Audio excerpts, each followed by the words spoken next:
Printed sheets presents atomic habit chapter 2। पहला नियम, इसे स्पष्ट बनाएं। पार्ट 2, नई आदत शुरू करने का श्रेष्ठतम तरीका।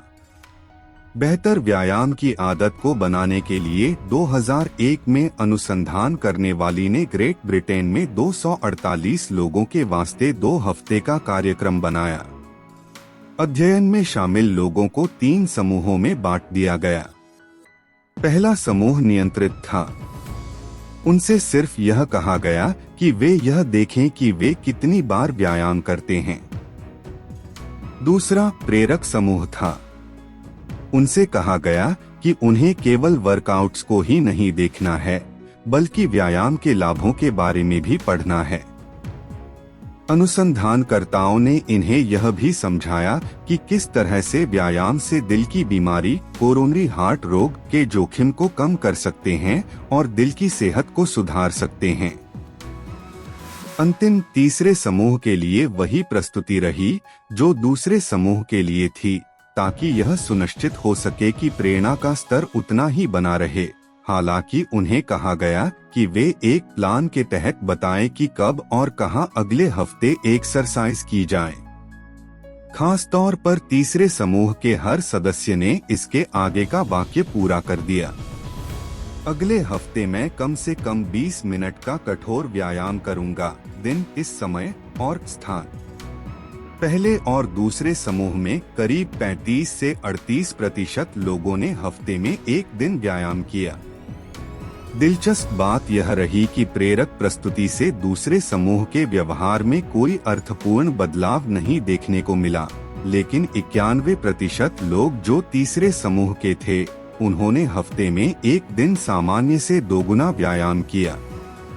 उन्होंने जो वाक्य लिखा उसको अनुसंधानकर्ता क्रियान्वयन की मंशा कहते हैं, जो एक प्रकार से यह बता देता है कि कब क्या करना है और कहां करना है। इस प्रकार से आप किसी विशेष आदत को अमल में लाने की इच्छा रखते हैं। संकेत जो किसी आदत की शुरुआत करते हैं, वे व्यापक स्वरूपों में आते हैं, जैसे जेब में फोन बजने का एहसास, चॉकलेट चिप कुकीज की खुशबू, एम्बुलेंस के सायरनों की ध्वनि। लेकिन इनमें 2 सबसे ज्यादा सामान्य संकेत होते हैं, समय और स्थान। क्रियान्वयन की मंशा इन दोनों संकेतों का इस्तेमाल करती है। व्यापक रूप से कहा जाए तो क्रियान्वयन की मंशा को रचने का फॉर्मेट होता है। जब एक स्थिति आती है तो मैं वाई रिस्पॉन्स दूंगा। सैकड़ों अध्ययन बताते हैं कि क्रियान्वयन की मंशाएं लक्ष्यों पर टिके रहने के लिए प्रभावी होती हैं, चाहे इस बात का सटीक समय और तिथि लिख कर रखनी हो कि आपको किस दिन फ्लू का टीका लगवाना है, या आंतों की जांच के लिए कोलोनोस्कोपी के अपॉइंटमेंट के समय को दर्ज करना है। इससे इस बात के अवसर बढ़ जाते हैं कि लोग रिसाइक्लिंग करने, पढ़ने, जल्द सोने या सिगरेट पीना छोड़ने की आदतों से जुड़े रहेंगे। शोध करने वालों ने यहाँ तक पाया है कि जब भी लोगों से क्रियान्वयन की मंशाओं से संबद्ध प्रश्नों को पूछा जाता है, तो मतदान का प्रतिशत बढ़ जाता है। ऐसे प्रश्न पूछे जाते हैं, आप किस मार्ग से मतदान केंद्र तक जाएंगे? आप किस समय जाने का प्रोग्राम बना रहे हैं? किस बस से वहां जाने वाले हैं? सरकार के अन्य सफल प्रोग्रामों ने लोगों को सही समय पर टैक्स भरने की स्पष्ट प्लानिंग करने को प्रेरित किया है, या लोगों को मार्गदर्शन प्रदान किया है कि कब और कहां विलंब से ट्रैफिक बिल्स भरे जा सकेंगे। पंच लाइन साफ है, जो लोग विशेष रूप से यह योजना बना लेते हैं कि कब और कहां वे नई आदत के अनुसार काम करेंगे, तो उनके इसका पालन करने की अधिक संभावना रहती है। इन मूल बातों का पता लगाए बिना अनेक लोग अपनी आदतें बदलने की कोशिश करते हैं। हम खुद से ही कहते हैं, मैं सेहतमंद भोजन करूंगा या मैं ज्यादा लिखूंगा, लेकिन हम यह नहीं कहते कि कब और कहां पर ये आदतें साकार होंगी। हम इसे अवसर और उम्मीद के हवाले कर देते हैं कि हमें यह करने की याद रहेगी, या फिर उचित समय आने पर आप प्रेरित अनुभव करेंगे। क्रियान्वयन की मंशा अस्पष्ट धारणाओं जैसे मैं अधिक व्यायाम करना चाहता हूँ या मैं ज्यादा काम करना चाहता हूँ अथवा वोट देना चाहिए को खत्म करती है और उन्हें ठोस कार्य योजना में बदल देती है। कई लोग सोचते हैं कि उनमें प्रेरणा की कमी है, जबकि उनमें वास्तव में स्पष्टता की कमी होती है। यह हमेशा स्पष्ट नहीं होता कि कब और कहां कार्रवाई की जानी चाहिए। कुछ लोग उचित समय की प्रतीक्षा में पूरा जीवन निकाल देते हैं ताकि वे कुछ सुधार कर सकें। एक बार जब क्रियान्वयन की मंशा तय हो जाती है तो फिर प्रेरित होने के लिए प्रतीक्षा नहीं करनी पड़ती। उदाहरण के लिए, क्या मैं आज एक चैप्टर लिखूं या नहीं? क्या मैं आज सुबह या फिर दोपहर के खाने के बाद ध्यान करूं? जब कार्रवाई का क्षण आता है तो फैसला लेने की जरूरत नहीं पड़ती है। आप आसानी से पूर्व निर्धारित योजना का अनुसरण करते जाते हैं। अपनी आदतों में इस रणनीति को लागू करने के लिए इस वाक्य में रिक्त स्थानों को भरें। मैं व्यवहार को तय समय पर नियत स्थान पर करूंगा। ध्यान, मैं सुबह 7 बजे 1 मिनट के लिए रसोई में ध्यान करूंगा बटा करूंगी। पढ़ाई, मैं संध्या को 6 बजे 20 मिनट तक अपने शयन कक्ष में स्पेनिश पढ़ूंगा बटा पढ़ूंगी। व्यायाम, मैं संध्या 5 बजे 1 घंटे तक स्थानीय जिम में व्यायाम करूंगा बटा करूंगी। विवाह, मैं सुबह 8 बजे अपनी जीवन संगिनी बटा साथी के लिए रसोई में चाय बनाऊंगा बटा बनाऊंगी। यदि आप इस बात को लेकर निश्चित नहीं हैं कि आदत को कब से शुरू करें, तो किसी हफ्ते, माह या फिर वर्ष के पहले दिन ऐसा करने की कोशिश करें। इस बात की संभावना ज्यादा रहती है कि लोग उस समय कदम उठाएं, क्योंकि उस समय आशा सामान्यतः ज्यादा होती है। यदि हमें आशा है तो हमारे पास काम करने का कारण होता है। नई शुरुआत हमेशा प्रेरित करती है। क्रियान्वयन की मंशाओं का एक अन्य लाभ भी होता है। आप क्या चाहते हैं और कैसे उसे हासिल करेंगे, इसके बारे में स्पष्ट होने से आपको उन चीजों को न कहने में मदद मिलती है जो आपकी प्रगति को पटरी से उतार देती है, आपका ध्यान भंग करती है और आपको मार्ग से भटका देती है। कई बार हम छोटे से निवेदन को भी हाँ कह देते हैं क्योंकि हमें स्पष्ट नहीं होता है कि हमें करना क्या है। जब आपके सपने धुंधले रहते हैं तो पूरे दिन छोटे छोटे बहानों को तर्कसंगत मानना आसान हो जाता है और हम कभी भी सफलता के लिए जरूरी चीजों की ओर स्पष्ट नहीं हो पाते हैं। आपकी आदतों को कुछ समय और गुंजाइश दें ताकि वे बनी रह सकें। लक्ष्य का अर्थ समय और स्थान को स्पष्ट करना है। आदत को बार बार दोहराने से उस स्थिति में भी आपके भीतर सही समय पर सही कदम उठाने की तीव्र इच्छा पैदा होती है, जब आप कह भी नहीं सकते कि ऐसा क्यों है। लेखक जैसन ज्वाइग का कथन है, स्पष्ट रूप से जब तक आपके पास विचार की सजगता नहीं होगी, आप वर्कआउट नहीं कर सकते। लेकिन जैसे एक कुत्ता लालायित होने पर लार टपकाने लगता है, ठीक वैसे ही आपकी भी सामान्य तौर पर वर्कआउट के वक्त बेचैनी हो सकती है। अपने जीवन एवं काम में क्रियान्वयन की मंशा को प्रयोग में लाने के कई तरीके हैं। स्टैनफोर्ड में प्रोफेसर रहे बीजे फॉक्स से मैंने एक तरीका सीखा जिसे मैं आदतों को क्रमबद्ध करना कहता हूँ और यह मेरा पसंदीदा उपाय है। आदतों को क्रमबद्ध करना, अपनी आदतों को पूरी तरह से बदलने का आसान उपाय। फ्रांसीसी दार्शनिक डेनी दिदरो पूरे जीवन गरीबी में रहे, लेकिन 1765 में एक दिन सब बदल चुका था। दिदरो की बेटी की शादी होने जा रही थी और वह उस शादी का खर्च भी वहन नहीं कर सकते थे। धन की कमी के बाद भी दिदरो को उस समय के विश्वकोश एनसाइक्लोपीडी के लेखक और सहसंस्थापक के रूप में उनकी भूमिका के लिए जाना जाता था। जब रूस की महारानी कैथरीन द ग्रेट ने दिदरो की वित्तीय परेशानियों के बारे में जाना तो उन्हें दुख हुआ। वह पुस्तक प्रेमी थी और उनको विश्वकोश बेहद पसंद आया।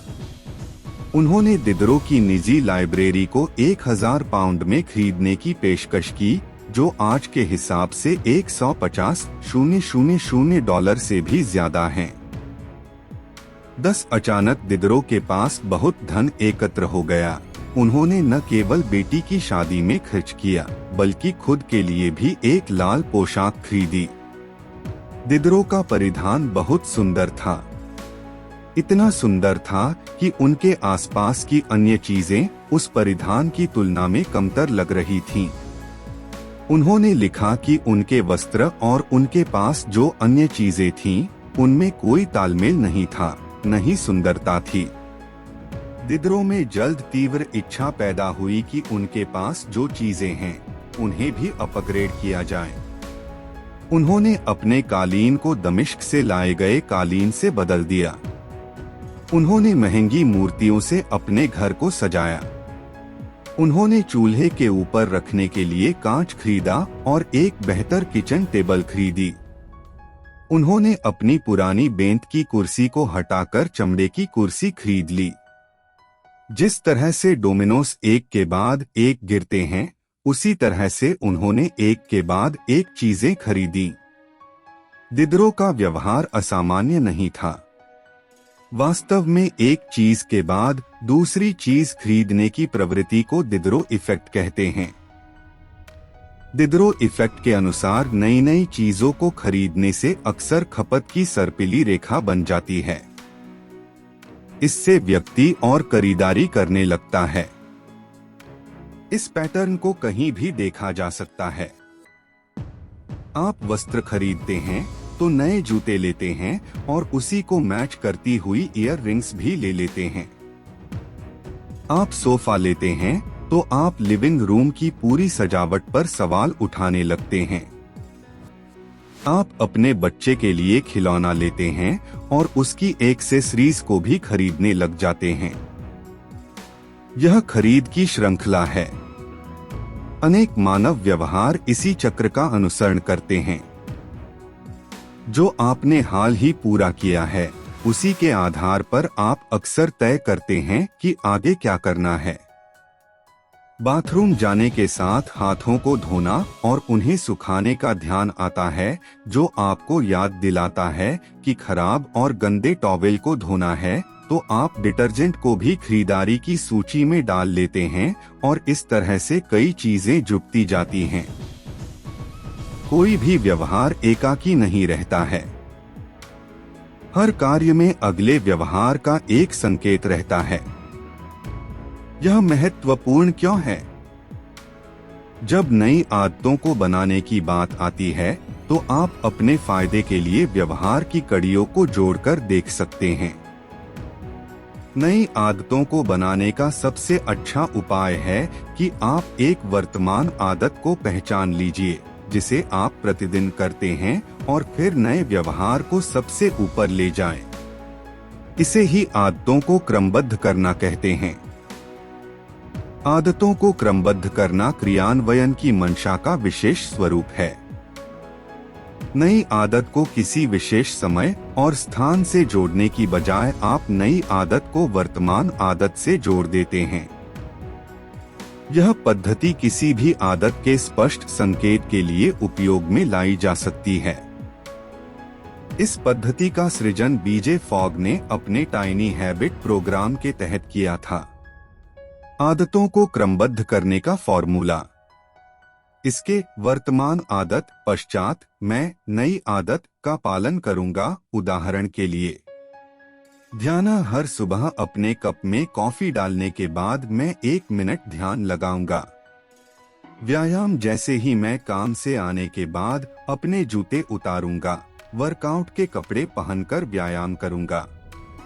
कृतज्ञता, जब रात में मैं भोजन के लिए बैठूंगा तो मैं एक बात कहूंगा कि आज का दिन जैसा निकला उसके लिए मैं आभार व्यक्त करता हूँ।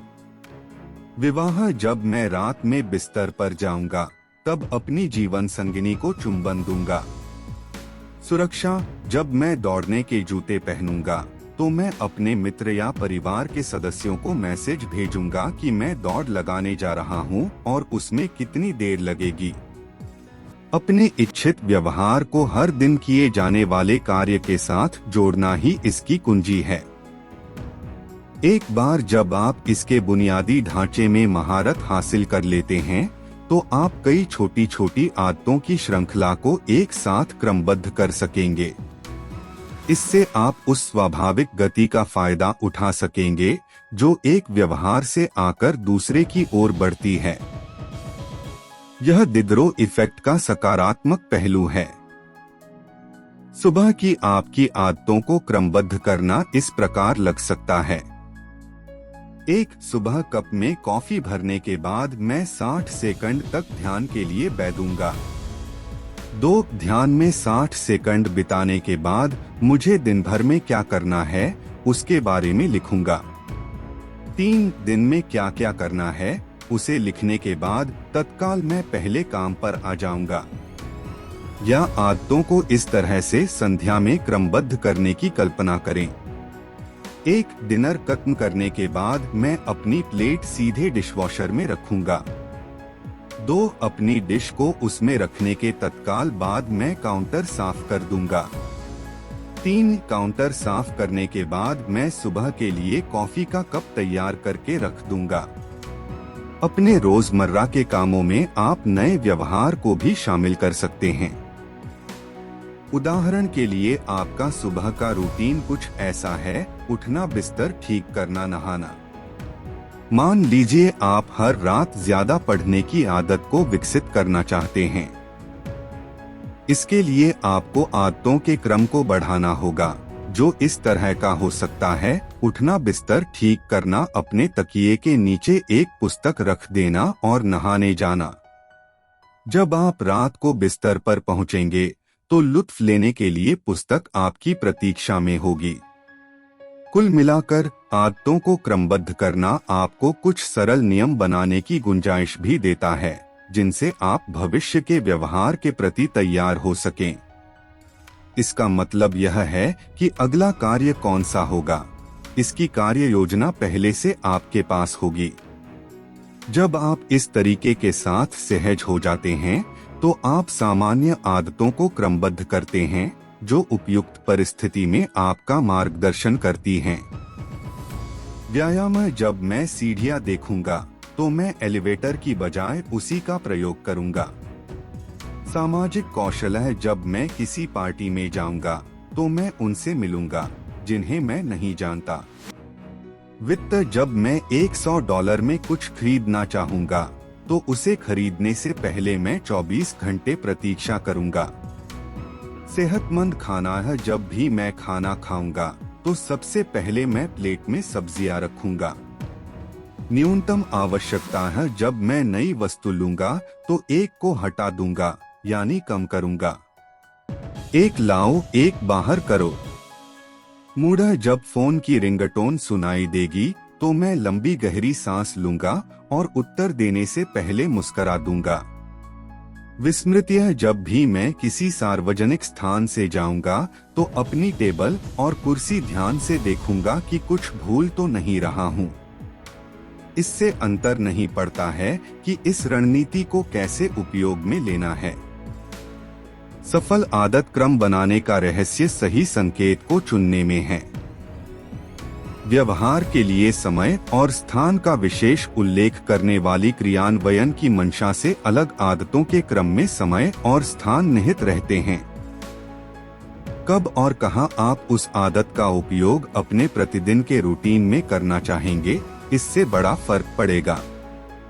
यदि आप अपने सुबह के रूटीन में ध्यान शामिल करने की कोशिश में हैं, लेकिन सुबह बहुत अस्त व्यस्त रहती है और बच्चे कमरों में दौड़ रहे होते हैं, तो ऐसे में यह स्थान और समय गलत होगा।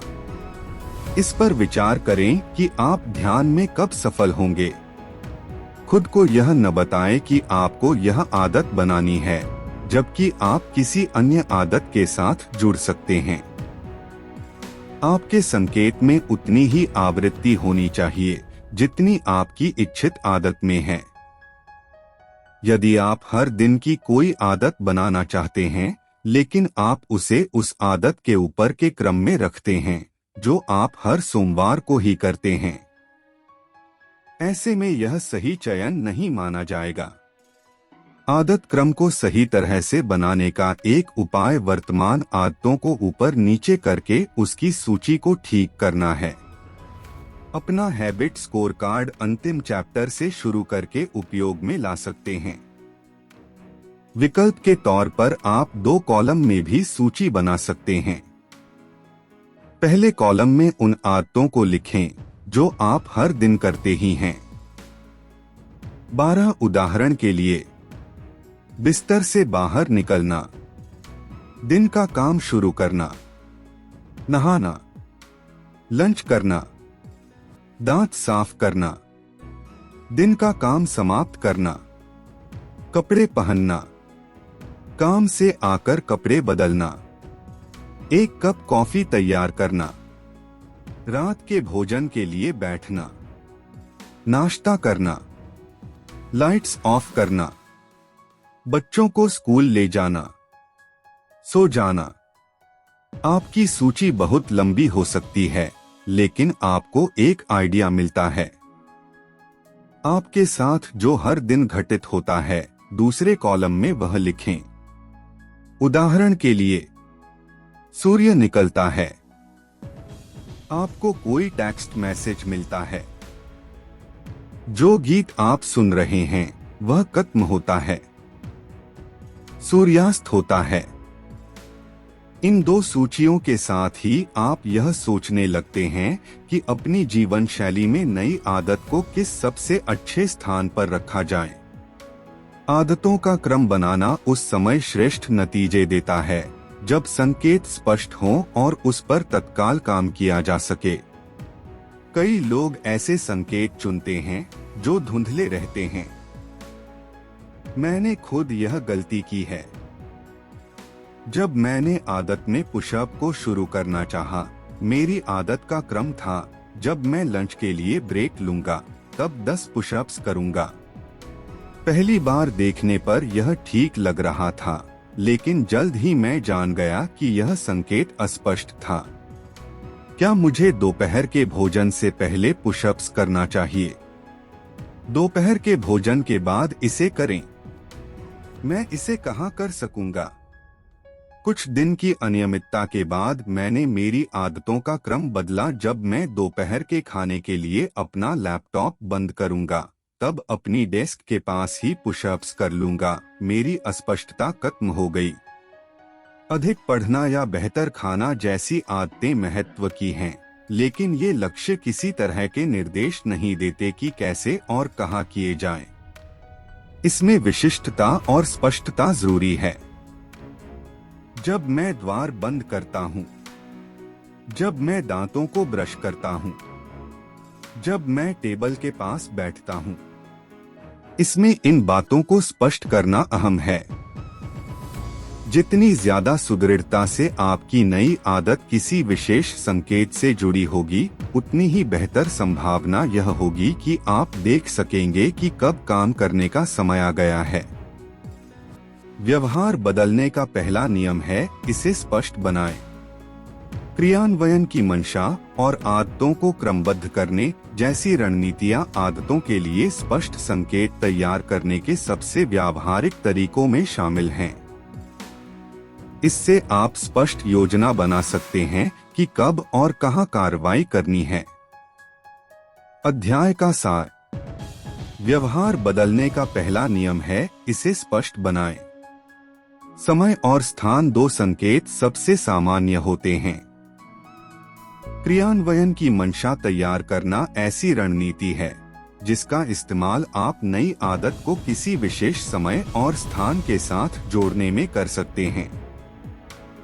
क्रियान्वयन की मंशा का फॉर्मूला है, मैं अपना व्यवहार सही समय और सही स्थान पर करूंगा। आदतों का क्रम बनाना ऐसी रणनीति है जिसका इस्तेमाल आप नई आदत के लिए वर्तमान आदत के साथ उसकी जोड़ी बनाने में कर सकते हैं। आदतों को क्रमबद्ध करने का फॉर्मूला है, इसके वर्तमान आदत के बाद मुझे यह नई आदत करना है। अगले पार्ट के लिए स्क्रीन पर दिए गए वीडियो पर क्लिक करें और सब्सक्राइब करना न भूलें। Thanks for watching.